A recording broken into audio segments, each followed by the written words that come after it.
In the city of Cyprus in 300 BC, there lived a very wealthy trader called Zeno. While on a voyage from Phoenicia to Piraeus, his boat sank, along with all of his cargo. Because of that single event, an event that was entirely out of Zeno's or anyone's control, this very wealthy man suddenly became poor in an instant. Imagine you were Zeno. How would you react to your entire life's work getting flushed down the drain by the sheer force of nature? What is the proper reaction? Would you be angry, sad? Would you feel life has cheated you? For most of us, these would all be normal reactions, but not for Zeno, the father of Stoicism. One small change lasts an eternity, and one small reframing of your mindset can cascade into larger and more impactful changes later down the line. The core of Stoicism is the very definition of acceptance and indifference. After reading the works of Socrates and other great philosophers, Zeno created and taught Stoicism.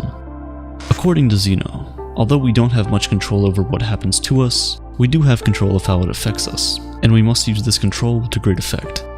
Rather than crying over spilled milk, or in this case, drowned goods, Zeno focused on maintaining his composure over the situation, remaining calm and neutral, despite his predicament. Today, people inadvertently view Stoics as people who cannot be broken, people who don't often linger to the emotional extremes, going through things like fits of rage or bouts of anxiety. But the original idea behind Stoicism was much more than that. Rather than just a way to describe people who are unemotional, Stoicism was a way to view, describe, and understand the world. It was a way of life, and that way of life has lasted for centuries. Stoic philosophy can be applied to situations today the same way it was applied thousands of years ago, and its benefits are just as impactful. Stoicism allows us to process these negative emotions from negative experiences, and turn them into the thoughts that give us a unique perspective of the world.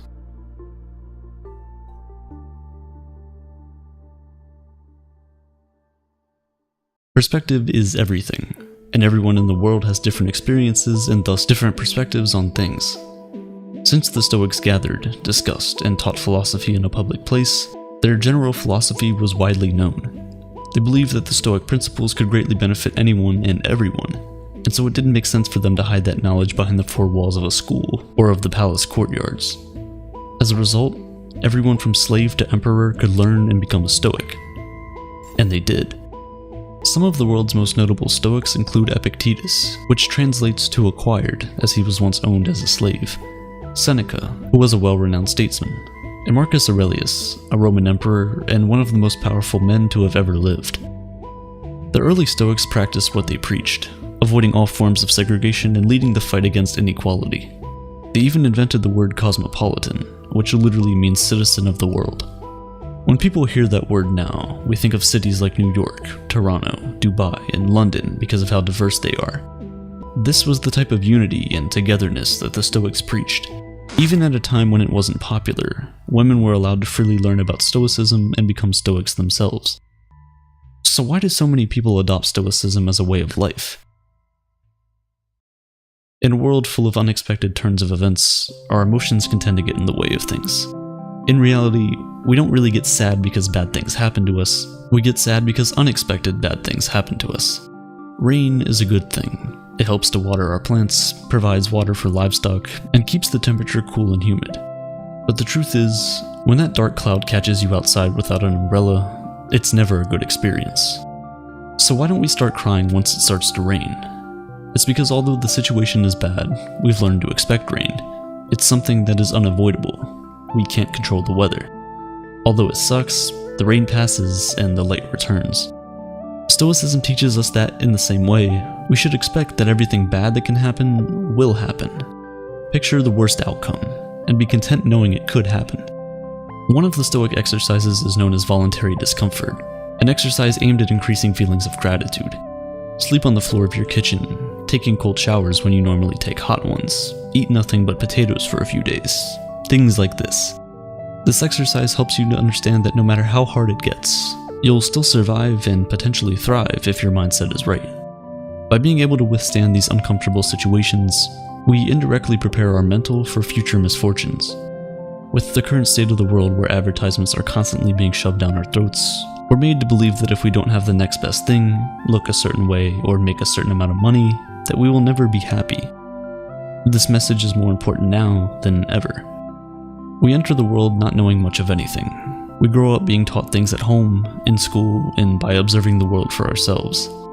The thing is, a lot of times, all three of these sources of knowledge teach us in different ways. The question is, do we need to internalize all of this knowledge? If we do, we could unknowingly be setting unrealistic expectations for our lives, leaving us ultimately disappointed and unsatisfied in the end. That's no way to live. We should instead focus on improving ourselves, for ourselves. We should do things for ourselves and only for that reason. Attaching any external hope or secondary attachments to the actions we take almost always lead to disappointment.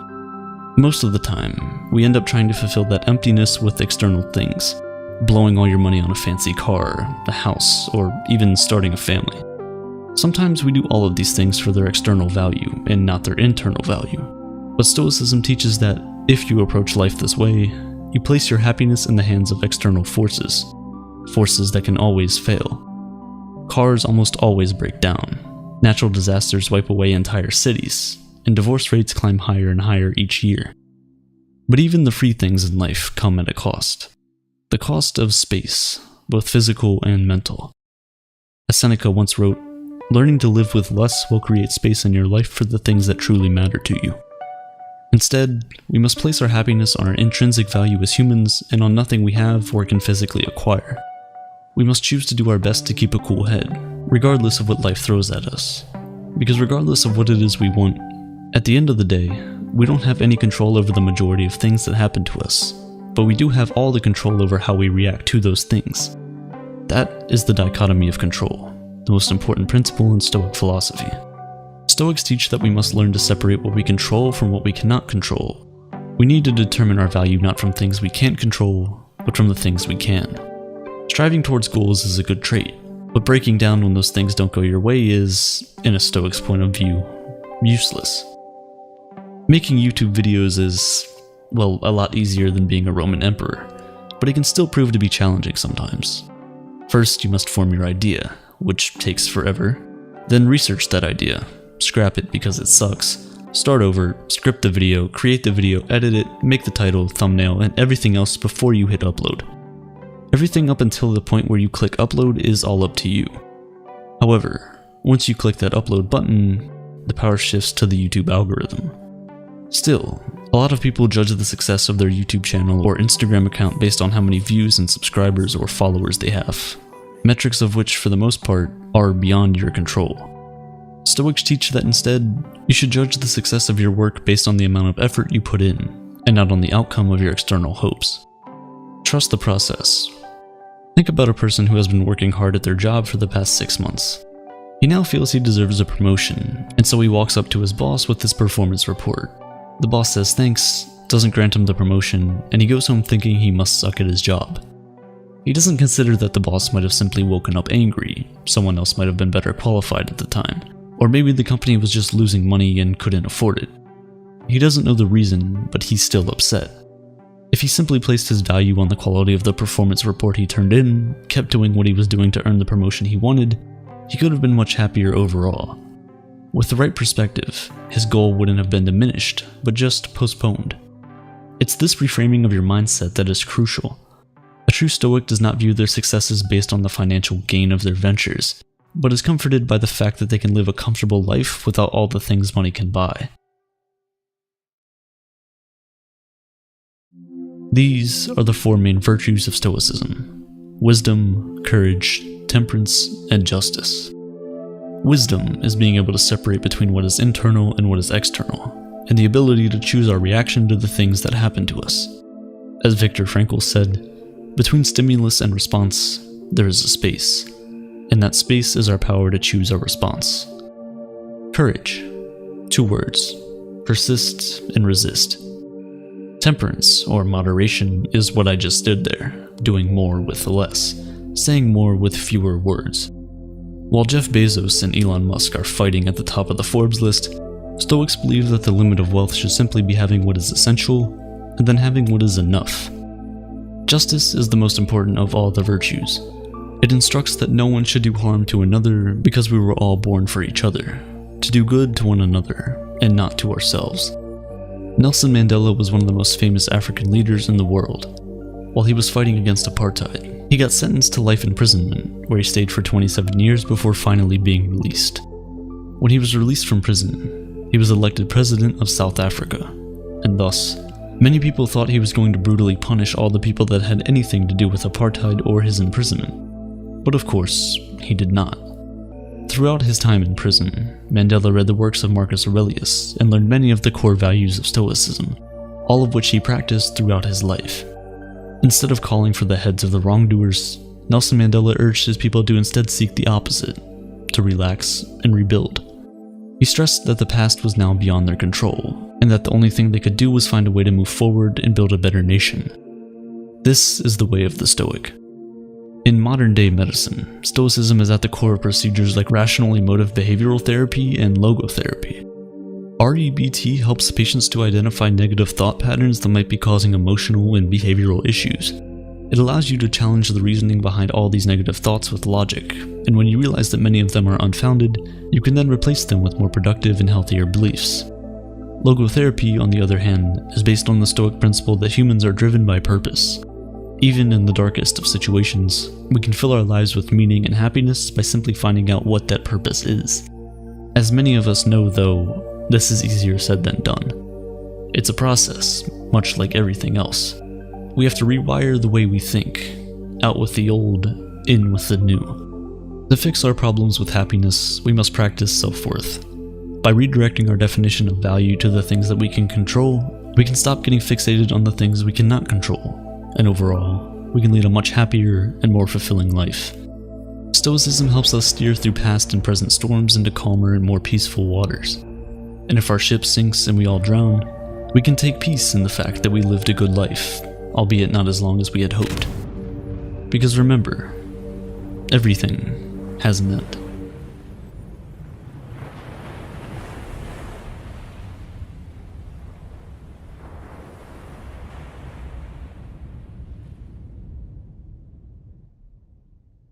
We all know how it goes. One day we're born, one day we die. Everything that happens in between we know and understand, but everything that happened before and will happen after, we know nothing about. As a result, it's really difficult to say what exactly the meaning or importance for us being here is. If we can't tell how we came or where we came from, how can we know why we're here? In the same vein, if we don't know where we're going or what we're going to become, how can we tell if any of our present actions have any significance at all? It is this uncertainty of both our collective pasts and futures that has allowed the question, what is the meaning of life, to plague humanity ever since we became sentient. We've never been able to objectively answer this question as a species. However, a lot of us have found comfort in many different ideologies to at least subdue the anxiety that it causes. In many different religions, a deity made the entire universe, put us all in it, and whatever we do on this earth will be used to determine when and how we spend eternity afterwards. For some others, the meaning of life is the love we share with friends, family, and our loved ones. Some others believe the existence of life in itself is what makes it worth living. But for nihilists, life is meaningless. All action, suffering, emotions, both good and bad, are entirely senseless and meaningless. This is nihilism, the belief in nothing. At some point in our lives, many of us have been faced with nihilistic thoughts. We're hit by a strong sense of purposelessness, like our lives have no meaning and we have no intrinsic value. Usually, this happens when we begin to question our old beliefs, but also just before we get new ones to hold on to. It's in that phase where you're growing out of your parents' beliefs, learning new things, getting new experiences, and forming your own views about the world. And usually, all of these thoughts begin with one simple question. Why? A three-lettered monosyllabic word that's capable of making anything and everything that feels like the rock of your foundation start to become slippery, like quicksand dragging you into the misery that maybe, just maybe, your whole life hasn't been what you thought it was. Just pause and take a moment to think about your core values and just ask the question, why? Why do you believe those things? Where did they come from? Who did they come from? Keep asking and eventually you'll arrive at a point where there's no longer an answer. You'll arrive at nothing. All the religions of the world, all of our scientific discovery, but yet the question why is one that we still cannot answer. And so for the nihilist, it is at this point that they come to the conclusion that there is no why. There is no answer. There's simply nothing. As Alan Watts once wrote, life is nothing more than a trip from the maternity ward to the crematorium. It's really in the name. The term nihilism comes from the Latin word nihil, which translates to nothing, and ism, which translates to ideology. It's the ideology of nothing. But that doesn't really help us in understanding it completely. Usually, people confuse nihilism for pessimism, but they are very different from each other. Pessimists believe in the worst outcome. They have a downtrending view of the world, and tend to focus on the negatives in life, because they believe that, in the end, evil will always overcome good, and this is what makes them different. Pessimists believe that there's good in the world, but they just don't think humans are capable of doing it, at least in its entirety. Nihilists, on the other hand, do not believe in anything. They don't believe that there's evil in the world, neither do they believe that there's good in the world. In the mind of the nihilist, the world simply exists and humans created morality, thereby creating good and evil. Let's take the glass cup metaphor for instance. Optimists say you should see the glass as half full, while pessimists say we should see the glass as half empty. Nihilists, they say throw the entire cup away, because what does it matter if it's full or empty? Full, empty, good, bad, it's all irrelevant. We're all going to die anyway. Nihilism is also often compared to several other philosophies like cynicism and apathy.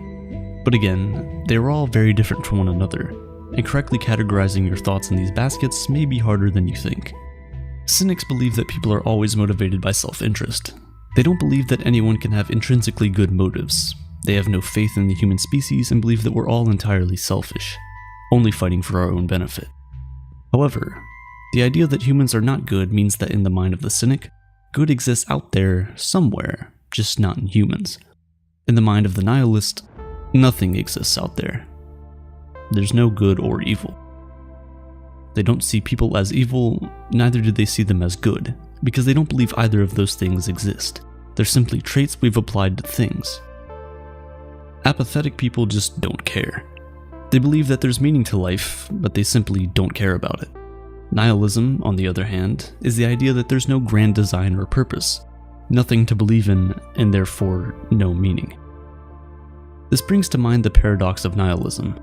If you believe in nothing, then that nothing becomes something that you believe in. But since you now believe in something, then there is no nihilism, because nihilism is the belief that there is nothing. Nihilism is quite different from other philosophical ideas because it was first a literary invention before it ever became philosophical. As a result, it's not clearly defined as many of the other philosophies that exist. Many different people explained it in many different ways, but eventually these different definitions got categorized, forming many different kinds of nihilism.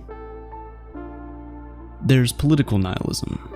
Political nihilists believe that for humanity to move forward as a species, all political, social, and religious order must be destroyed. Then there's ethical nihilism. It rejects the idea of absolute ethical or moral values. With this type of nihilism, good or bad is only defined by society, and, as such, it shouldn't be followed if we as a species will ever attain absolute individual freedom. We can kind of just do whatever we want. And then we have existential nihilism. It's the understanding that life has no value or meaning. It's the most popular kind of nihilism, and the one we've been talking about for most of this video. For nihilists, the existence of things like the state, religious bodies, and even communal morality is a breach on our freedom as individuals. If we can't do absolutely anything we want to do, then are we truly free? Or have we simply bound ourselves by some kind of invisible mental chain for reasons we can't explain? One night I was scrolling through Reddit and I came across the question, if you had the chance to save your pet or a stranger, who would you save? An overwhelming number of people said their pet, pretty obviously. When one commenter was confronted, they simply asked the question, why do you think a human life is worth more than that of an animal? And no one really had an answer. Of course, people tried to beat around the bush, but the question why was never answered. And that right there is the point of the nihilist. If we can't answer why we bind ourselves by these rules, then why do we choose to do it? Well, It might be because of the existential horror and the emotional anguish that comes with agreeing to the fact that life is meaningless. Think about it for a minute. If life is truly meaningless and everything we're doing has no value, then all the feats of science, the wonders of technology, things like space exploration and human rights movements, look at how far we've come. And then think about the fact that it all might just be a waste, a blip in time with no consequence whatsoever in the grand scheme of things. Knowing that all the things we experience, the ups and downs we go through, that in the end, it's all for nothing. We aren't obligated to understand the chaos of reality, just to laugh at it. Friedrich Nietzsche was a strange philosopher because he argued both for and against nihilism at the same time. Arguing for, he explained that there is no objective structure or order in our world except for the one that we create for ourselves. He once said, "Every belief, every considering something true is necessarily false, because there is simply no true world." He believed nihilism would expose all of humanity's beliefs and truths as nothing but a symptom of defective Western mythology. As he famously said, "God is dead." Now, he wasn't talking about the actual deity of the religions. He was talking metaphorically about the power that religious orders held at the time, and how people were starting to chart their own paths, find their own meaning in life, denying what the status quo was at the time. But then, in the same breath, Friedrich argued against nihilism, saying that in the coming centuries, the advent of nihilism would drive civilization towards a catastrophe, a disaster waiting to implode, a river that has reached its end. And if you look at the most destructive civilizations in human history, we can clearly see that this is true.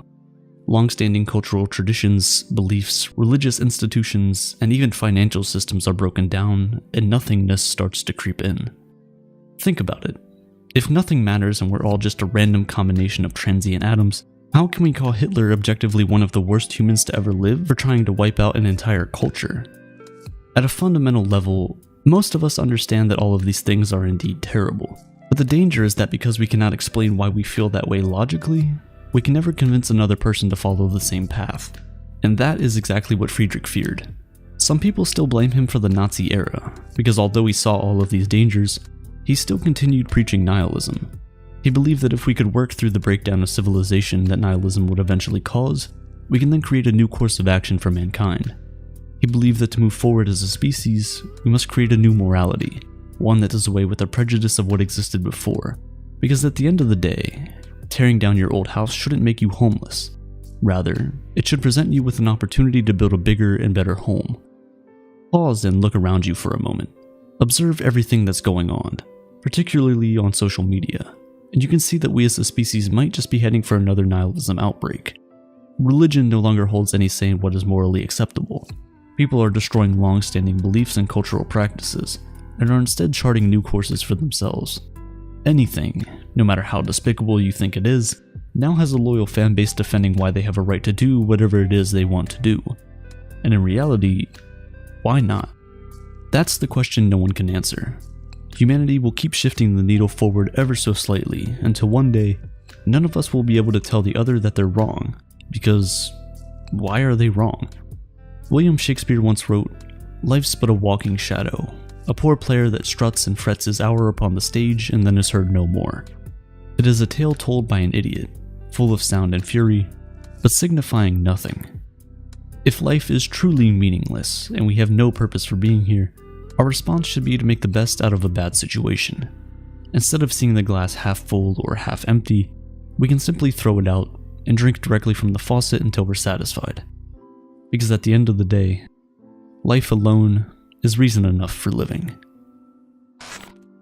Consciousness. It's our awareness, our understanding, our ignorance. Our daily consciousness leaves out more than it takes in. And due to this, it leaves out important things. Things that would help relieve us if we knew them.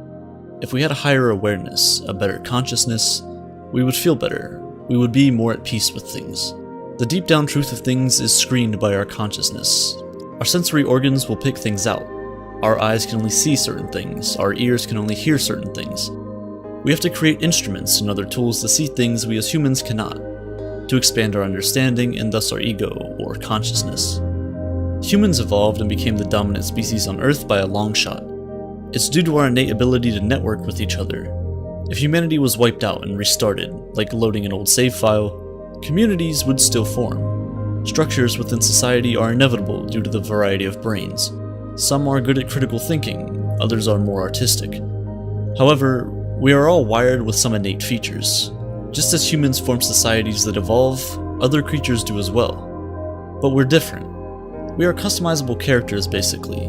We can kind of mold ourselves into whatever kind of person we want to be. We can't know for certain that animals or any other life on Earth is conscious or can even function in the same way that we do. Let's put it this way. I know that I have my own thoughts and feelings and emotions, but how can I know for certain that you or anyone else does? There's no way I can go to your head and see things 100% from your perspective. I can't know what you're thinking, or if you can even think in the first place. To truly understand the universe, to understand and actually experience life, you have to give yourself up. There's no point in sustaining bliss, in being permanently at an all-time high. The life you're living is what you have put yourself into, what ego you've formed, only you don't want to admit it. You want to believe it happened to you. Day to day, you play non-bliss in order to be able to experience bliss.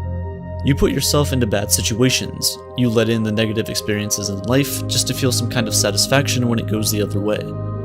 Self implies other, white implies black, death implies life. You can feel your existence as fundamental, not as an accident.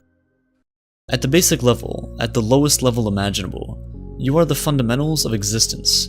The same thing that makes you is the same thing that makes up everything else. If you can step back from what you believe, if you can step back from what your sensory organs have turned you into, you start to see things for what they actually are. Do you define yourself as a victim of the world, or as the world? Love is only possible due to the lack of self. You give up all your secrets, the walls you've built to keep people at an arm's distance slowly lower, one by one, until you're a completely open book, until all your pages have been read, and the rest of the pages are blank, waiting to be filled with this newfound love. In basketball, or soccer, or football, you're constantly giving the ball to someone else. The point of the game is to have the ball in your hand for the least amount of time, to constantly be passing it to someone else, to shoot it, to get it out of your hands. It keeps the game going, and life is the same way. If you define yourself, you, as only being what your ego is, as the things you do voluntarily, then you're the victim. It's because of some higher power that you were put here when you didn't ask for it. But what about the things you do involuntarily? Do you beat your heart, or does it just happen to you? You do those things, even though you don't know how. Words don't work here. As Alan Watts said, everyone is fundamentally the alternate reality. Not God in a traditional sense, but God in the sense of being the self, the deep down basic whatever there is. And you're all of that. Only you're pretending you're not. A mind that can ask, who am I? Why am I here? What is the purpose of all of this? Tends to forget. As I said, your consciousness tends to leave out critical information at times. A consciousness that can view the world and take in sensory information tends to forget what's behind those eyes. A mind that hasn't gone deep enough to find where those questions come from. Because the same place those questions come from is the same place those answers lie. The brain controls everything. In order to go to the extremes of the universe, to places we can only dream of going, we must first dive deep into something that is all inside of us. Take the Big Bang, for example. Now there's hundreds, thousands of theories as to how we came into existence, but let's go with this one. You believe that you are strictly you. Your human body is all that you are and all that you have ever been. You're simply a small speck of dust in a vast sea of galaxies, stars, planets. You're irrelevant. But rolling back the clock, things get smaller. The universe was more compact. The atoms that make you up are building blocks of the universe, of the hot gas clouds that form stars, that allowed solar systems to form, that allowed planets like Earth to form. If you keep rolling back this clock, you were around at the very instant everything came into existence. That is you too. When everything was infinitesimally small, you were there. But we define ourselves as being only us, mere humans walking on a planet that we didn't ask to get put on. But frankly, every one of us somehow made this happen. We just go on and pretend we didn't. It's because of how we define ourselves. Are you the victim, or are you the world?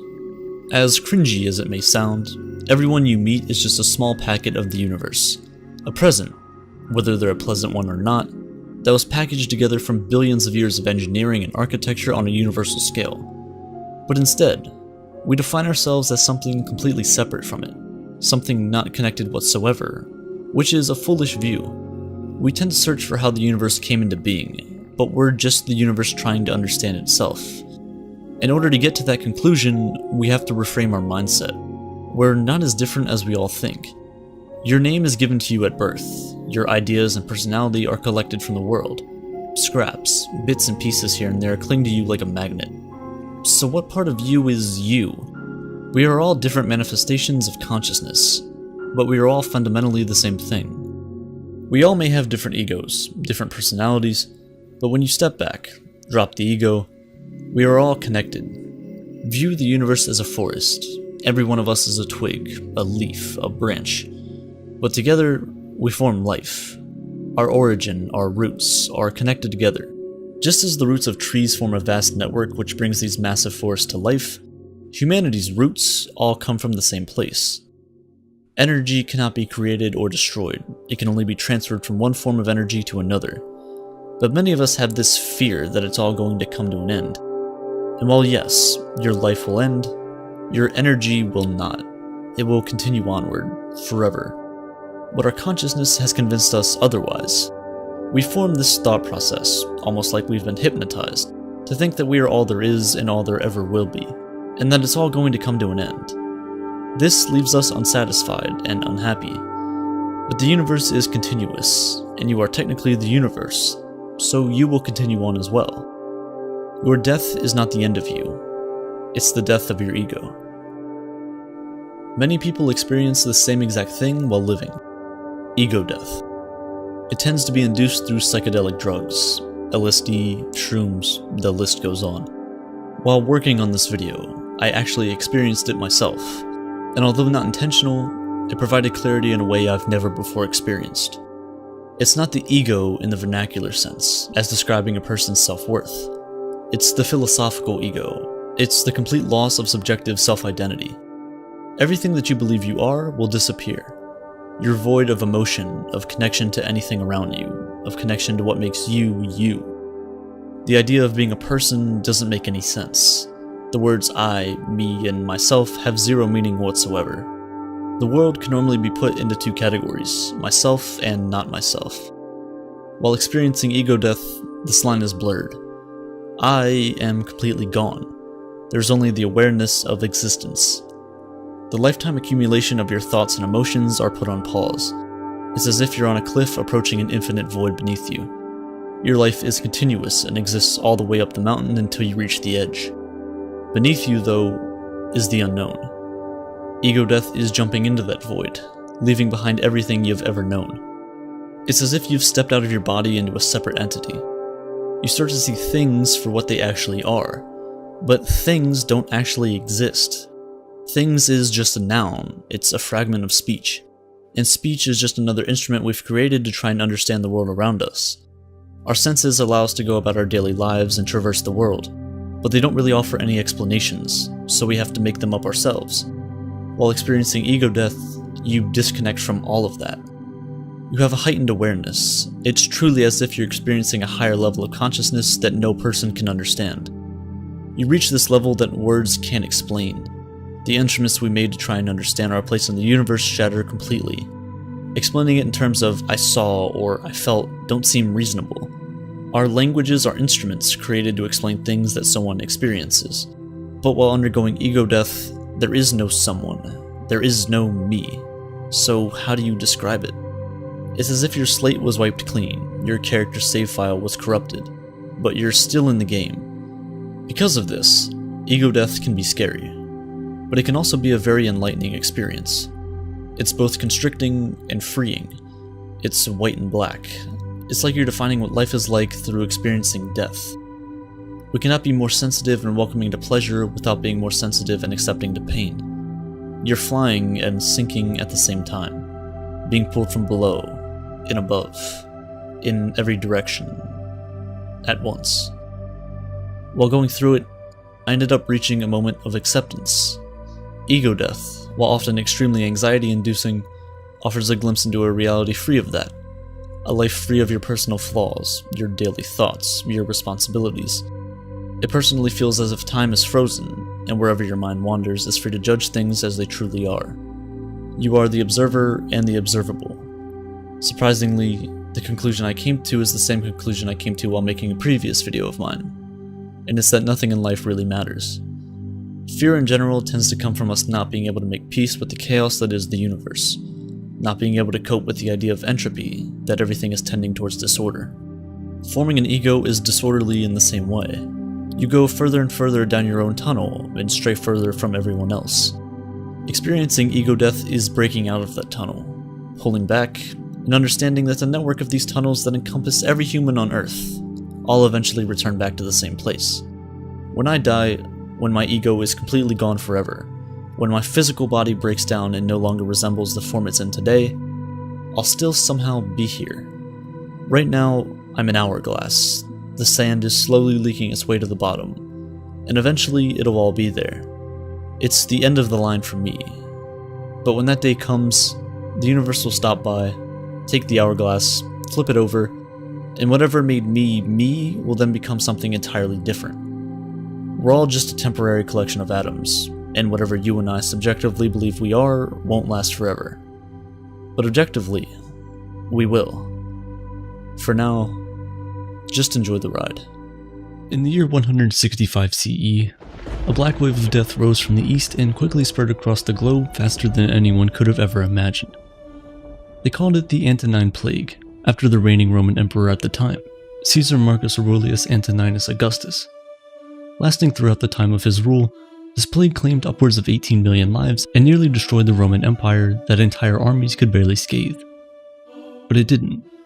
Under Marcus Aurelius's rule, the empire thrived despite the economic crises, the numerous invasions, and the grueling pandemic. It is precisely during times of distress that true leaders are tested, and the Caesar rose to the occasion every single time. Aurelius was a philosopher before anything else, regarded as the last of the 5 good emperors of ancient Rome, a term coined by Niccolò Machiavelli in the 15th century. It was his Stoic philosophy that differentiated him from his predecessors. During the plague, he set his ego aside and broke the mold surrounding himself with talented and experienced public servants instead of aristocrats and nobles. He listened to advice and empowered those around him to make decisions. He hired the best physicians to lead the battle against the disease decimating Roman populations, and to give him the opportunity to focus on the growing economic crisis. He cancelled debts, sold imperial effects and possessions, and confiscated capital from Rome's upper class to keep the economy afloat. At a time when fear infiltrated the empire, Marcus practiced self-control and inspired his people to remain calm. As if things couldn't get any worse, late in his reign, Marcus received news that an old friend and former general, Avidius Cassius, had staged a rebellion and declared himself Caesar, in an attempt to overthrow him. Marcus's response was unusual considering the circumstances, but as disciplined and stoic as he was ever known to be. Instead of getting angry and immediately setting out to destroy the man that threatened the empire, his family, and his legacy, Marcus waited to give the defector a chance to come to his senses. When he did not, Marcus demanded that Cassius be captured, but not kill him. In true Stoic fashion, he said concerning the matter, "Forgive a man who has wronged one, to remain a friend to one who has transgressed friendship, to continue faithful to one who has broken faith." The last of the 5 good emperors was a student of Stoic philosophy. He was greatly influenced by the writings of Seneca and Epictetus, as evident from his personal reflections during campaigning and administration. He didn't get angry, he didn't allow his emotions to guide his judgments, and he didn't despise his enemy. He acted firmly and justly, a posture that calmed an already nervous empire in times of extreme tensions. Stoicism provided Marcus Aurelius with a guideline to use when facing the stress of life, and as the leader of the most powerful empire in history, you know that his stressors were plenty. This guideline was compiled into Meditations, Marcus Aurelius's personal diaries, the private thoughts of the world's most powerful man giving advice on how to be wise in our decisions, just in our judgments, brave in our actions, temperate in all of our doings, to practice self-control, discipline, and modesty. In short, Meditations is a timeless piece of Stoic philosophy that is as relevant today as it was in the ancient days of Rome. It is a guide to the key principles of Stoicism from the philosopher king himself. One of the most prominent principles of Stoicism that Marcus Aurelius continually reiterates in this piece of literature revolves around the dichotomy of control. Despite all of his power, the Caesar of Rome constantly reminded himself that he couldn't control all that happened around him, but he could always control how he responded to those things. Flowing from this concept, there are 5 key and profound lessons we can learn from Marcus's meditations that are a testament to the practicality of Stoicism as a philosophy, and by understanding these lessons, we can lead healthier and more fulfilling lives, even millennia after Aurelius reigned. The things you think about determine the quality of your mind. It's all in how you perceive it. You're in control. You can dispense with misperception at will, like rounding the point. Serenity, total calm, safe anchorage. Before Marcus Aurelius' time, Epictetus and Seneca both wrote vast amounts on the power of perception. It's no wonder then that Aurelius echoed these thoughts, as it is one of the most essential tenets of Stoicism. Our perceptions influence all that we experience. Your car may not start before your important meeting, or your boss may not give you the promotion you think you deserve. Just like Marcus had a choice when the plague hit, you also have a choice to make whenever you are facing a troubling situation. You can choose to feel angry, scorned, depressed, or defeated, which will accomplish nothing. Or you can train your perception to not be influenced by what is outside your control. It's a form of self-discipline that places the quality of your life in your hands instead of in the hands of other people or situations. Marcus's entire reign rested on this guiding principle. As a formidable leader, he understood the power he had, and always separated his perceptions from his emotions. He faced invasions from Germanic tribes and internal uprisings within his kingdom, but he knew he could not alter these situations to his favor.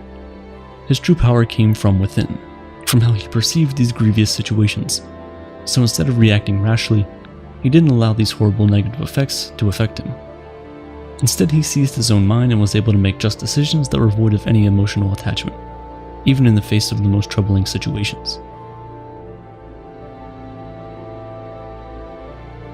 To refrain from imitation is the best revenge. When someone despises us, the easy thing to do is to despise them back, but what would that accomplish? When dealing with Cassius's rebellion, it would have been easy for Marcus to order his troops to seize and brutally murder him for his insurgents, to use him as a message to all who dare attempt to take his crown. Instead, he was compassionate and chose to forgive him. People will never meet our expectations, so instead of letting their behavior evoke our emotions, it's more prudent to resort back to what is in our control, which is being virtuous, a better Stoic, and a better human. Just as nature takes every obstacle, every impediment, and works around it, turns it to its purposes, incorporates it into itself, so too a rational being can turn each setback into raw material and use it to achieve its goal. Before anything, the Stoics were realists. They understood life's challenges, but instead of shying away from them, they embraced them. The truth is that struggle is an essential part of life. It builds character, develops resilience, and ultimately leads to success. Again, this principle is centered around perception. We can either perceive an obstacle as a hindrance to our progress, a knockout punch that we'll never be able to recover from, or a virtue, a test of our ability to respond to adversity. It would be foolish to go through life avoiding struggle and conflict. Instead, we should welcome them as an opportunity to strengthen our character. The obstacle is never in the way. The obstacle is the way.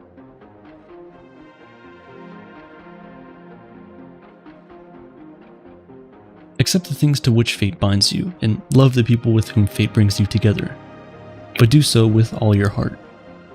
Marcus Aurelius believed that the formula for human greatness is to accept our fate no matter what it is. This notion is deeply rooted in Stoic philosophy.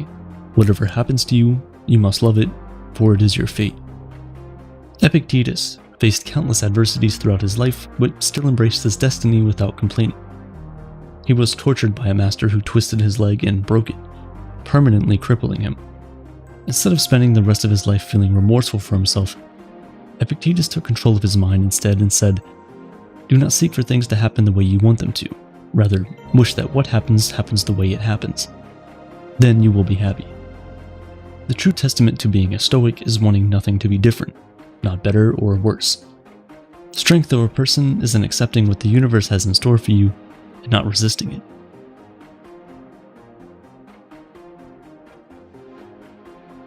You could leave life right now. Let that determine what you do and say and think. No one understood their destiny and loved their fate more than Seneca.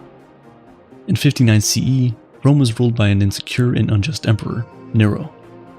He was an uncaring dictator who spared no one from his wrath, including his own mother and sister. After a failed attempt on his life, Nero gathered all the suspected conspirators and either banished or executed them. Seneca was wrongly accused as being one of those plotting against Nero's life, and even though he had served as his leading advisor, Nero did not spare him and ordered him to take his own life. Instead of fighting the hand that fate dealt him, Seneca not only accepted his fate, but was stoic to the final moment of his existence.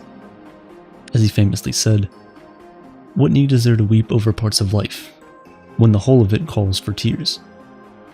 Seneca then cut the veins in his arms and bled to death. Despite being one of the most powerful men in the world, Marcus Aurelius reflected on the fleetness of his life. Anyone in his position could very easily get drunk on power. But he reminded himself all the time of those who have come and gone, who have left behind nothing of the power they ever so greedily accumulated throughout their lives. In Meditations, Marcus thinks of morality as an inspiration to live his best life and let go of trivial things. He did not see death as morbid, but rather as a motivator to live a life of virtue and gratitude for the time we have. Marcus Aurelius led a Roman Empire that went through both hardship and prosperity. He was criticized and praised and loved and hated, but through it all, he always reminded himself of the teachings of Stoicism and the dichotomy of control. There are things in our control and others that are not. Which ones will you focus on? If we can learn to emulate Marcus's lessons by mastering our perceptions, accepting others for who they are, embracing the inevitable challenges as an opportunity for growth, loving our fate, and finally accepting our morality, then we can truly live a virtuous life. Just like that of the philosopher king himself. Waste no time arguing what a good man should be. Be one.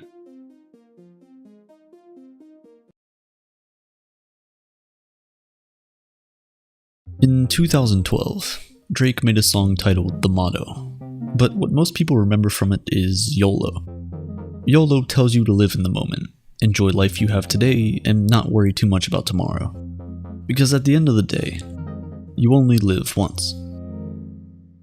While Drake certainly popularized the motto, he wasn't the first to use the phrase, and he certainly wasn't the first to come up with the idea of enjoying the pleasures of today without worrying about tomorrow. This idea has been around since the 4th century BC, as what philosophers call hedonism, a school of thought that was created by Aristippus of Cyrene, a student of Socrates. Hedonism is the idea that the end goal of all of our actions in life is to 1. Pursue pleasure, and 2. Avoid pain. Aristippus believed that the only good cause worth pursuing was one that will ultimately bring you pleasure. In today's society, we're taught that the way to succeed is to suffer today so you can enjoy tomorrow, to save for the rainy day. Once we get out of college, we're encouraged to find a job and work hard at a 9-to-5 for many years, live modestly, and save as much as possible so we can enjoy our retirement 50 years later. Aristippus didn't believe in any of that. He didn't believe in the idea of delayed gratification, and he always advocated for people to simply get pleasure from what is present and available.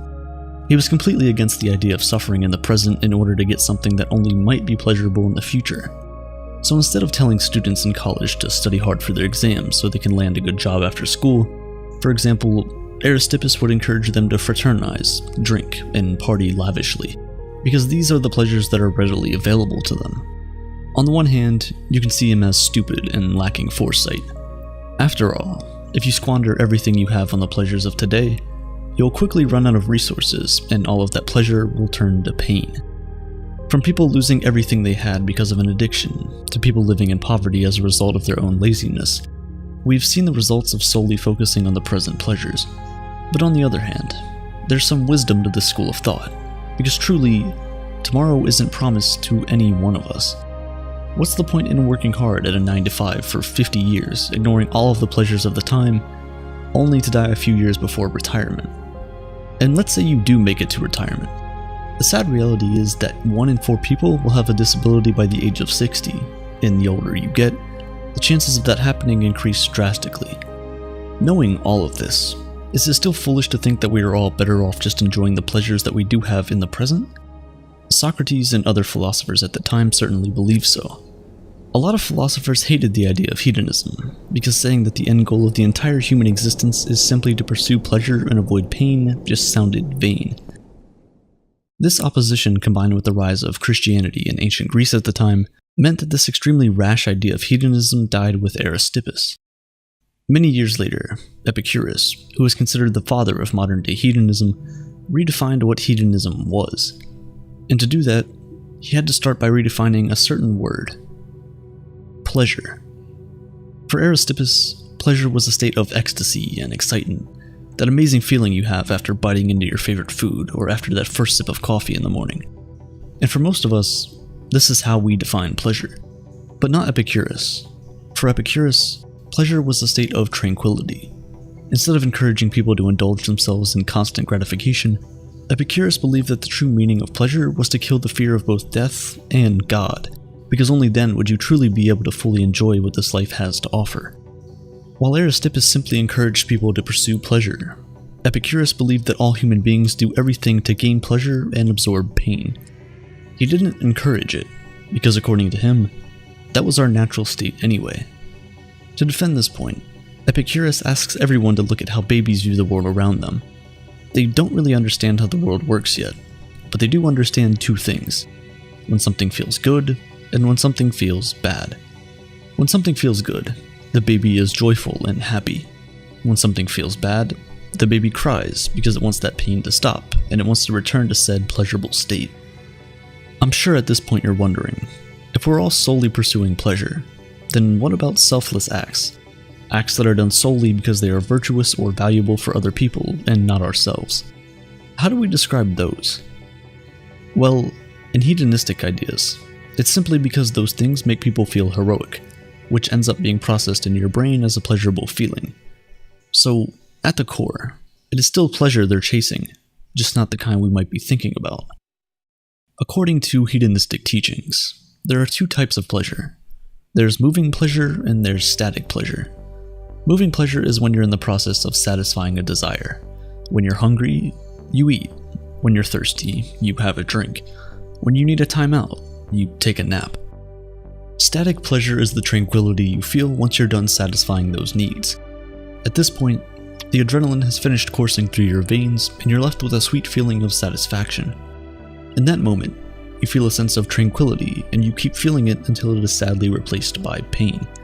Because according to Epicurus, there is no in-between. The absence of pain is pleasure, and vice versa. But even with this more modest way of explaining hedonism, a lot of people still disagree and even frown at the idea. And this is because of one thing: the idea that pleasure is the only source of intrinsic value. Think about it for a second. If pleasure is the only intrinsic value, then what do we make of things like finding meaning in life, achieving great things, building and maintaining long-lasting relationships, becoming a legend in a particular field, or even something as simple as living religiously or upholding a set of moral beliefs that we hold dear to our hearts? Hedonists might try to argue that all of those things do not hold any value themselves, and that they're only valuable because we get pleasure from them. But something like upholding religious beliefs isn't always pleasurable. In fact, most times it restricts the kind of pleasure you can get. But still, it gives people a sense of fulfillment that for them is better than the pleasure they're forsaking. If self-pleasure alone is the aim of human existence, then people who benefit from the wrong that happens in our society will never fight against it. People would never fight for the common good when it might affect them negatively. But yet, every day, we see people put their own desires on the side to help other people. People get excommunicated from their families, rejected by those they love because they chose to speak up and fight for what's right, even if the issues don't affect them directly. If we're all chasing our own pleasures, that would never happen. We'll all be too busy enjoying our broken society because it benefits us and not worrying about trying to change it for someone else. Another huge stumbling block that hedonists face when trying to argue their beliefs is the worth of reality. If pleasure is the ultimate goal, then it shouldn't matter whether that pleasure is real or imagined, right? If we say that people always intrinsically pursue things that are pleasurable, then if there is an option for unlimited pleasure, they should never choose anything else, right? To answer these questions, Robert Nozick created a thought experiment. Giving people two options, he asked them to choose between being plugged into a pleasure-giving machine for the rest of their lives and living their current reality with the pain that exists in our world. People always picked this reality. Because in the end, living a life that's not real is pointless and meaningless. And even with the option of the most pleasurable thing in the world, people would rather have pain that's real, whatever real means. As I've said previously, the best memories are the ones you remember with both pleasure and pain. 20 years after he left his childhood home, Abraham Lincoln came back only to see the entire place in ruin. As he looked at it with tears in his eyes, he said, "My childhood home I see again, and am saddened with the view. And still, as memories cloud my brain, there's pleasure in it too." This beautiful mix of pleasure and pain is something that the hedonistic view of the world simply does not account for. When you're graduating high school, you're excited for the adventures that await you in college. You'll probably be leaving home for the first time, and you'll finally be alone, able to enjoy what the world has to offer. That feeling is pleasurable. But the feeling is also painful. You'll miss your high school friends and the simplicity of childhood. You'll miss your parents, your siblings, and the community that you grew up in. And though these painful thoughts cloud your brain, there will be pleasure in it too. Hedonism is frowned upon in modern-day society because it opens the door for a trap that you can easily fall into. Pleasure is an insatiable desire. If you get hungry and fill your belly, it only takes a few hours and you're looking for something else to eat. It's an unending pursuit. So if that becomes the entire reason for your existence, it can quickly become difficult to control. This is how most people become addicted.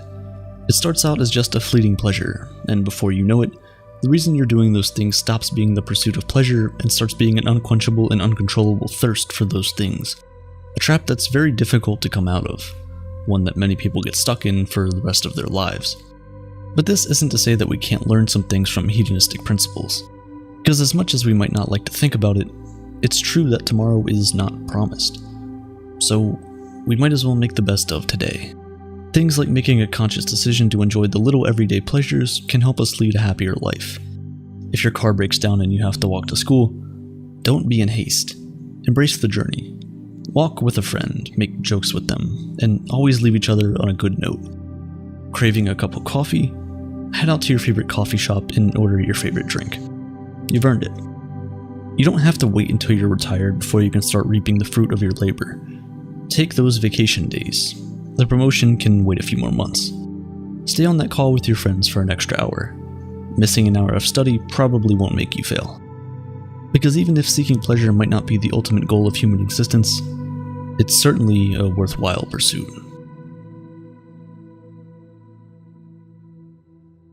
In 1993, Michael Jordan led the Chicago Bulls to victory over the Phoenix Suns in what is widely known as his greatest NBA Finals ever. He averaged 41 points per game, the highest ever in NBA Finals history, cementing his place as one of the greatest, if not the greatest, of all time.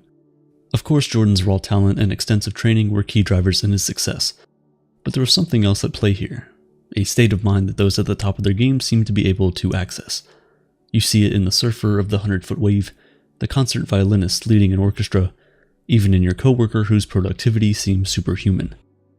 What all of these top performers have mastered is flow, a state where the outside world fades away, time stops, and you become completely immersed in what you're doing. Research has shown that we all have the ability to find the flow state, but how we do it is not as clear-cut. The idea of deep concentration and rapt attention has been around for much of modern human history. Transcendent spiritual experiences like flow states have been reported for centuries in different religious texts around the globe. But the official flow theory was created by psychologist Mihaly Csikszentmihalyi in the 1970s. Mihaly began surveying people about times in their lives when they felt and performed their best. He spoke to rock climbers, musicians, painters, and scientists, curious to figure out what made them continue to perform and create at a high level, despite the challenges. He concluded that when respondents enjoyed certain experiences so much, they were willing to go to great lengths to experience them again. They all described a kind of current that carried them through these activities and experiences.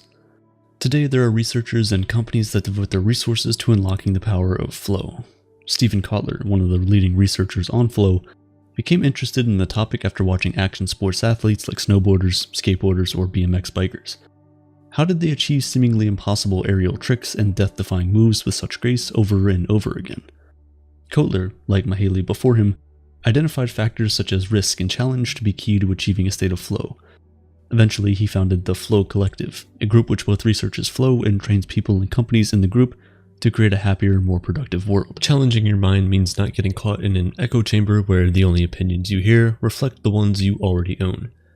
A balanced view of the world allows you to make well-informed decisions and helps you pick out what's true and what isn't. When you're in flow, your brain shuts off all non-critical processes. You care solely about the task at hand and embody a mindset that is focused on the journey, not the destination. The game, not the medal. The climb, not the view from the top. You get it. You're able to find this focus because in a flow state, boredom and fatigue are not a thing. You don't get antsy or achy. Your mind chatter fades away and you become completely free of distraction. But don't mistake this for relaxation. When you're in flow, you're not relaxed. According to research over the past several decades, the most important component of finding flow is a task or experience that meets a particular challenge-skill balance. Think of it this way: if you're really good at drawing but don't find a particular piece very challenging, you'll probably get relaxed and eventually bored. Alternatively, if you're a beginner skier and you're insisting on going down the steepest runs, you'll grow frustrated and angry with yourself, and the possibility for enjoyment is pretty low. To unlock flow, you need to find tasks that allow you to be comfortable with being uncomfortable. You need to be put in situations where your brain needs to work, but not so much that it gets frustrated by poor results. Think of an activity that you enjoy or skilled at, but just find challenging enough that it'll hold your interest. That might be a great place to find your flow, but finding flow isn't quite that simple, though much of the internet might want you to believe it is. There are tons of videos on how to enter a flow state on command, and even playlists called flow state music that promise you the deepest concentration at the snap of a finger, but in reality, going into the flow state requires practice, and there's no one-size-fits-all formula. But there are definitely some things you can try. You can start by creating a ritual every time you're faced with a task, letting your brain know that you're about to begin. This is one of the reasons many athletes have a pre-game ritual where they eat the same thing and do the same thing before every single game. These seemingly small acts help to condition the brain, letting it know beforehand that it's time to get serious. Other things that can help trigger flow include meditation and other mindfulness activities, since they help to eliminate distraction and promote focus. Novelty or risk can also trigger the flow state. If you're used to working at home, try going to a coffee shop to experience a new environment. If you've been lifting the same weights for months, try something a few pounds heavier. That added risk of failing might be just what you need to tune out the noise and focus on what you're doing. Think of all the essays or assignments you did in record time back in school when the risk of failing was imminent. Pattern recognition is another great way to get into the flow state. Ask any writer you know and they'll tell you that there's nothing worse than staring at a blank page. Well, instead of doing that, you can start your workday by editing what you wrote yesterday. This process will trigger the pattern recognition in your brain, telling it that it's time to focus. Then, when you get to the blank page, it becomes much easier to create, since your brain is already in the flow state. It's also helpful to find out what your peak creative and productivity times are. Are you an early bird, a night owl? Maybe you really are superhuman and you do your best work on Wednesdays at 3 p.m. when the rest of the world has hit its crash. Once you find your time, try your best to schedule your calendar so that you're doing your most meaningful and challenging work at this time. You can also turn towards your emotions for help. If you've ever fallen in love, you've experienced the tunnel-like attention you give your partner. To use a cliche, it's like nothing else in the world matters. Similarly, feelings like love, passion, and curiosity for the task you're taking on, or the experience you're about to embark on, can help achieve a flow state. Once the parameters are set, it's time to turn your attention inward, focus on your body, your breath, and let your concentration and creativity take over. Now, so far we've been talking about the flow in relation to an individual, but ask Michael Jordan himself and he'll tell you there's no greatest player of all time, only the greatest team of all time. We see this every time we watch an amazing game or see a talented cast of actors navigate the story of a play. In group flow, there is no domineering ego or negativity. Members of the team, cast, or group merge together as one, and the challenge skill balance is important here too. If you put Meryl Streep in a high school drama production, the students would probably feel intimidated and might not be able to stay present in the work. Or if you see fans holding their breath when the third-string quarterback enters the game, it's because they're unsure that the rookie can handle the pressure and lead the team back into its collective flow. Whether you're on your own or in a group, flow will come when you not only concentrate, but truly love the thing you're doing. If you don't love music, it's very unlikely you'll find any flow trying to teach yourself to play the piano. But if you're obsessed with coding and are constantly challenging your skills, you're probably very familiar with how good the flow state makes you feel. Why does it make us feel so good though? Because the brain in a flow state is getting constant hits of dopamine, the neurotransmitter associated with our reward system. Once the dopamine starts releasing, it reduces fatigue and discomfort and allows us to be immersed in the task at hand. While dopamine tends to be the star of the show when it comes to studies on the flow state, the brain locus coeruleus norepinephrine, or LCNE system, has also been researched as a key component of the flow state.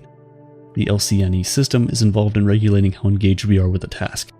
If the LCNE system wants us to disengage from a task, it can trigger boredom, inattentiveness, stress, and distraction, none of which are really part of a healthy recipe for flow. Many of us struggle to stay focused for long periods of time on things we dislike. If you have ADHD, this feeling can become chronic. In any instance of struggling to stay engaged, our LCNE system is signaling us to disengage from the task at hand, maybe because we're not receiving enough dopamine to keep the brain interested.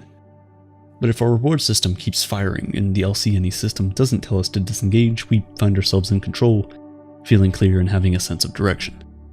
And the benefits of being in this mental state are endless. One study by the Flow Collective found that motivation and creativity can increase 400 to 700%, while the Department of Defense conducted a study which found that learning spikes 200% when you're in flow. Now, medical researchers are starting to use this concept to help patients with certain medical issues. Helping older patients experience flow later in life has proven helpful for cognitive optimization. Similarly, video games and virtual reality applications are being developed as therapeutic training for people with neurological diseases and people who are rehabilitating from neurological damage. By gamifying certain exercises and therapies, some doctors find that patients stay motivated to engage and therefore heal. Not only does flow provide us with focus and enhanced intellectual capacity, but it's also a positive, happy experience where people describe feeling ecstatic. Stephen Kotler, the founder of the Flow Collective, said that if people want to enjoy their life, learning how to find flow is the best pathway. But what if we can't find that little voice that seamlessly guides us through a challenging task? What if flow doesn't always feel like it's in reach? Most of us dread doing our income tax or answering emails, so any attempt to find flow in these activities is probably futile.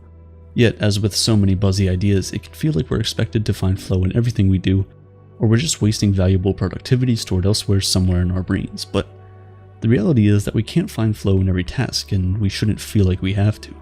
It's not just dreaded tasks that can feel difficult to jump into. Even the idea of an accomplished artist or athlete constantly locking into their flow state is a myth. Take writing, for example.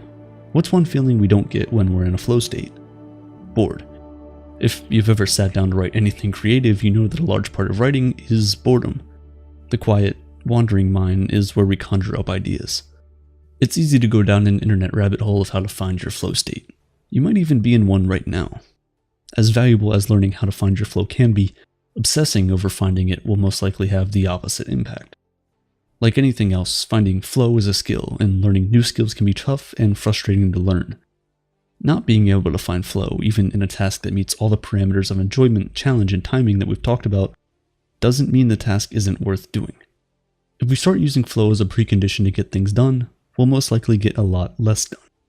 If flow doesn't come, it's all on us and all the other mechanisms we've built inside ourselves to deal with the internal triggers like self-doubt and external triggers like that dirty laundry waiting to be folded and get the work done. Flow is a tool we can seek out to improve our lives. It's a mindset to help us boost productivity, conquer challenging tasks, and lean into our creativity. The promise of being able to turn off the outside world and turn on the most positive parts of our inner world is alluring and something to strive for, but as soon as we get too fixated on achieving these things, we might lose what flow is really about. Suppose there is a couple, the Joneses, who just gave birth to a baby boy named Sammy. As they stand together in the hospital gazing down at their newborn, they share an awareness that the life ahead of Sammy will be filled with an indeterminable amount of both pleasure and suffering, happiness and heartbreak, miracle and tragedy. Then in an instant, the harsh reality of their baby's future hits them, and for a fleeting second, they look into each other's eyes and think, if we hadn't given birth to him in the first place, he wouldn't suffer anything. Right there, they both make the decision to give Sammy the best life they can, and to prevent him from experiencing as much suffering as is humanly possible. The Joneses are great parents for thinking this, but in the words of David Benatar, It is curious that while good people go to great lengths to spare their children from suffering, few of them seem to notice that the one and only guaranteed way to prevent all the suffering of their children is to not bring those children into existence in the first place. This is the philosophy of antinatalism. It's the thought that human procreation is unethical, the belief that any action with suffering as its byproduct should not be encouraged, no matter how much pleasure will follow as well. Although the roots of antinatalism can be traced all the way back to ancient Greece, the philosophy has experienced a particular spike in popularity over the last decade or so. This recent resurgence can be accredited, by and large, to the South African philosopher David Benatar, who authored what may be the most widely known literature on the subject.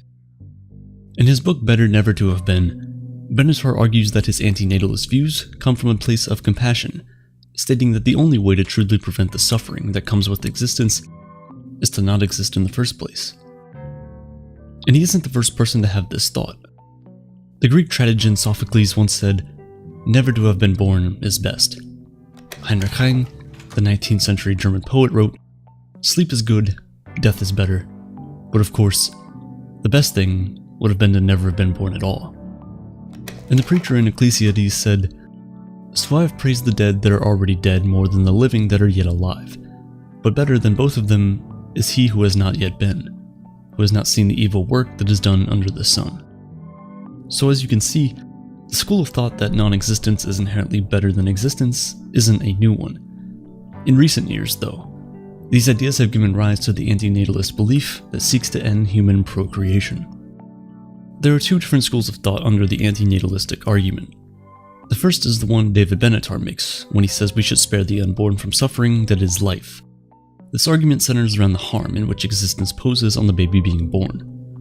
On the other hand of the spectrum are the misanthropic arguments for antinatalism that center more around the harm that babies being born will go on to inflict upon one another, other animals, and the environment as a whole. To put it into context, consider this. The average carbon footprint for a single person in the United States has been estimated to be around 16 to 20 tons per year, meaning that just fulfilling daily necessities such as driving, showering, eating, and using electricity has unimaginably damaging consequences towards the environment we live in. So to antinatalists, the most ethical way to solve this problem is to prevent it from happening in the first place. Both antinatalist arguments, whether philanthropic or misanthropic, are centered around one core problem, suffering, and one proposed solution, to stop giving birth.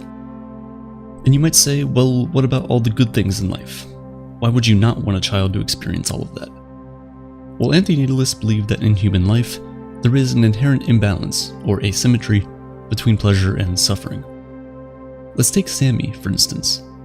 Because Sammy has been born, he would experience pain, which is bad, and pleasure, which is good. However, if Sammy was never born, then he would never experience pain, which is good, and he also wouldn't experience pleasure, which is not bad. The argument therefore is that the presence of pain will always be objectively more harmful than the absence of pleasure, and so it makes sense to preserve the absence of pleasure rather than introduce the presence of pain. Everyone suffers from being human, but no one suffers from not existing in the first place. A second argument that the followers of antinatalists bring forward is the hypothetical consent argument, which states that no one can consent to being born. Consent is simply defined as the act of giving permission for something to happen, and according to the antinatalist hypothetical consent argument, the unborn cannot give permission to being brought into the world, and so, as a result, the act of procreation should be seen as non-consensual, and therefore unethical. If we're focusing solely on the information we have about free birth that is scientifically provable, then the hypothetical consent argument is pretty difficult to argue against. But of course, as we know, the full extent of our pre-birth experience isn't yet known by scientists, or even anyone for that matter.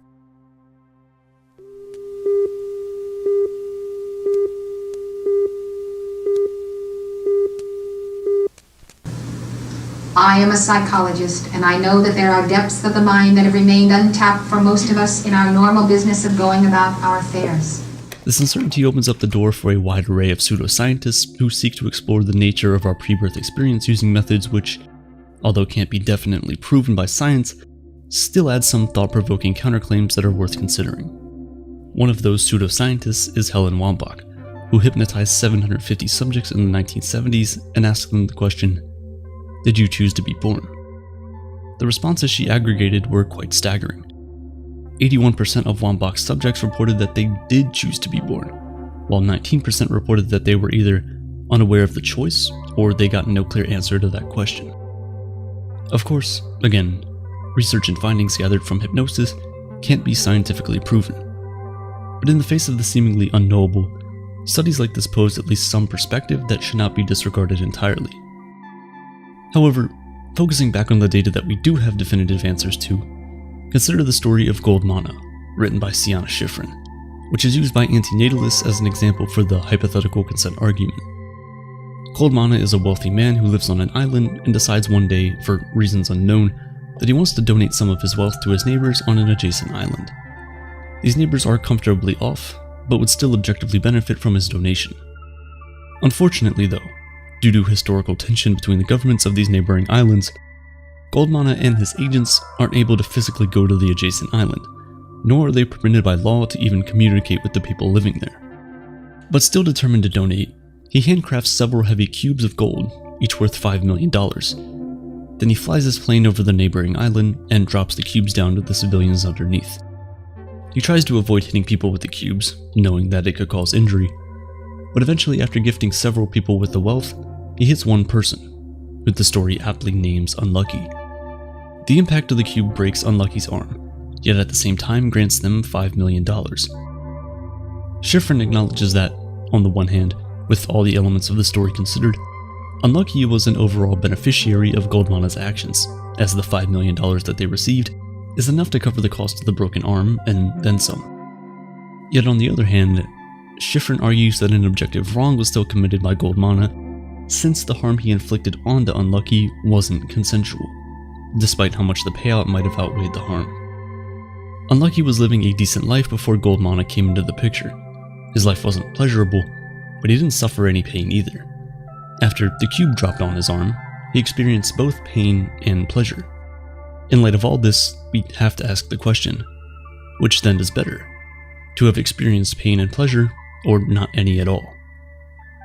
I think to answer that, we have to define what pain, or in this case, suffering, is.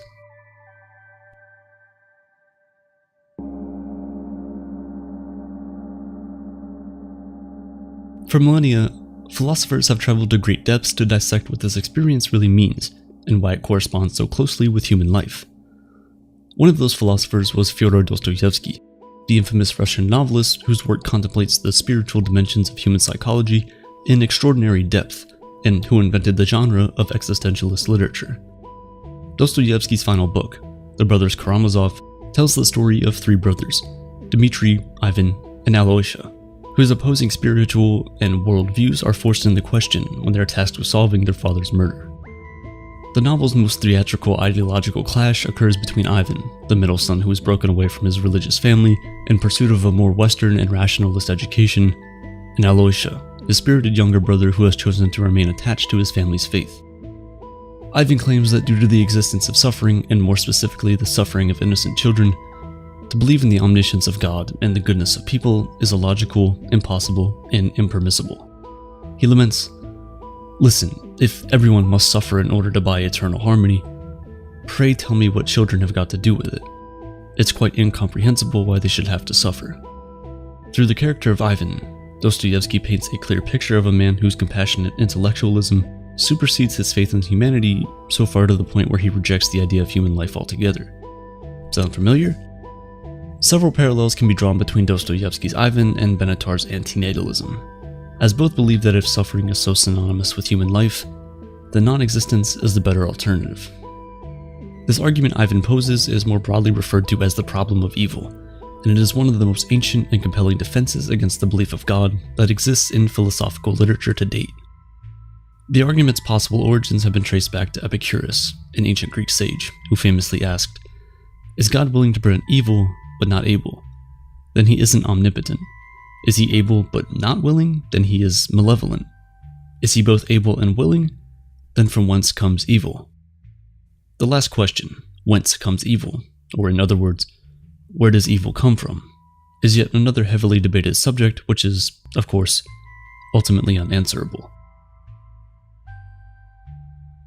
However, antinatalists would likely argue that whatever origin or meaning suffering may carry matters little, as it is irrelevant in the face of suffering's devastation. And in a sense, I completely agree, as searching for meaning to assign to suffering can so easily become a slippery slope which leaves people and the suffering of others. Yet, at the same time, the practice of assigning meaning to suffering can also be a powerful coping mechanism, which can transform the internal world of a person who is tasked to live with its heavy burdens. The answer, like most things, possibly lies somewhere in the middle of these two extremes, and differs from person to person. In a way, both antinatalist philosophies and the ideas of Dostoevsky's Ivan challenge us to come to terms with the reality of human suffering. Every day we're faced with things in our existence that are so factually unanswerable to the point that they can only be addressed through the lens of hypotheticals or faith. However, suffering, unlike these elusive, unanswerable existential questions, is very much real, tangible, devastating, overwhelming, and ever-present. You turn on the TV and hear one bad news story after the other. You go online and you're reading stories of corruption, human rights violations, and wars all around the globe. With humanity's suffering even more prominent now that we have access to world news at our fingertips, it's no wonder then that arguments for antinatalism are becoming more and more compelling and seeing a rise culturally. In the end, we're faced with one question. In the face of all that we know to be concretely true about the reality of suffering, should you choose to believe that human life isn't worth creating, or that it would have been better if you hadn't been born? Or do you choose to still have faith in that intangible sliver of hope that there is some larger reason for your coming to this earth in the first place, despite the suffering that your existence entails? No matter which side of the fence you stand on, I think it's important to acknowledge questions of this nature, questions of faith. It's because our attitudes towards and surrounding all that is unanswerable about our existence ultimately forms the philosophical bedrock of how we view the world and how we'll go on to act in our lives. Although Alyosha, Ivan's faithful younger brother, doesn't pose a very compelling counter-argument to Ivan's laments during their famous fight that I mentioned earlier, the subsequent actions he takes throughout the rest of the novel go on to demonstrate Dostoevsky's final illustration of how one should conduct themselves even in the face of suffering and in relation to the problem of evil. Alyosha's direction has him working on the ground, directly with the impoverished schoolchildren of his community, doing the tedious work of actually making their day-to-day lives more enjoyable and infusing their lives with a sense of meaning.